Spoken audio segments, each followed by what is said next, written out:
lot of people in our state and across the country are becoming weary of politics. Robert Brown is a student and I call him a professor of the Constitution because he has read it, he understands it, and he teaches it. Robert, thanks for joining us today. Certainly. Good to be here. You know, as we reflect on constitutional powers, one of the significant parts of the Constitution is the 10th Amendment. Mm-hmm. That one that says, whatever powers you finish sure. the statement. In a sense, it says that any powers we didn't give to the federal government are reserved to the states or to the people. We get to keep them. Yes. And that's one of the most important concepts.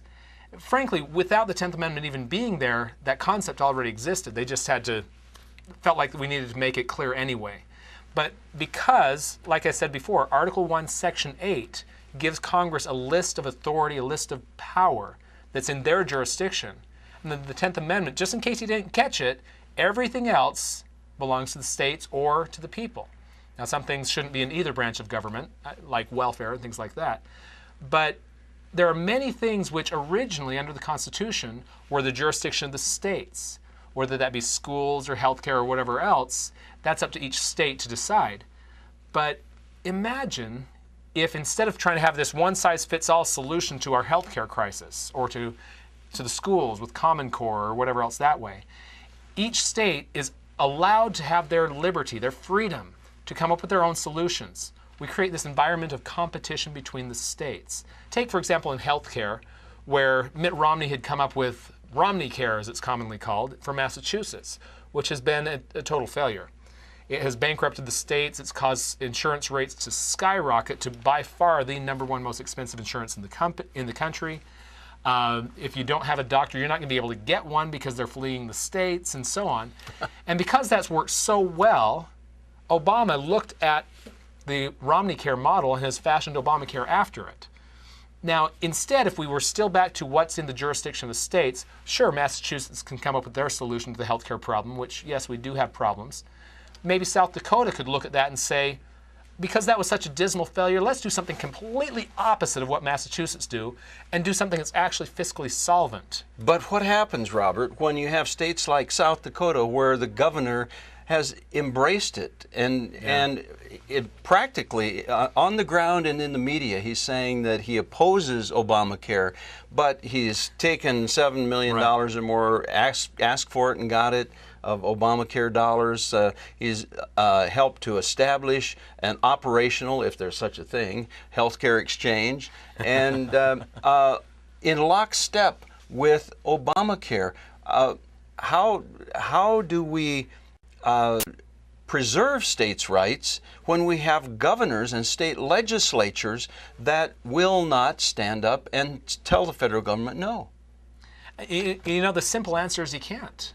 The first line of defense against a rogue federal government is your governor and your state legislators.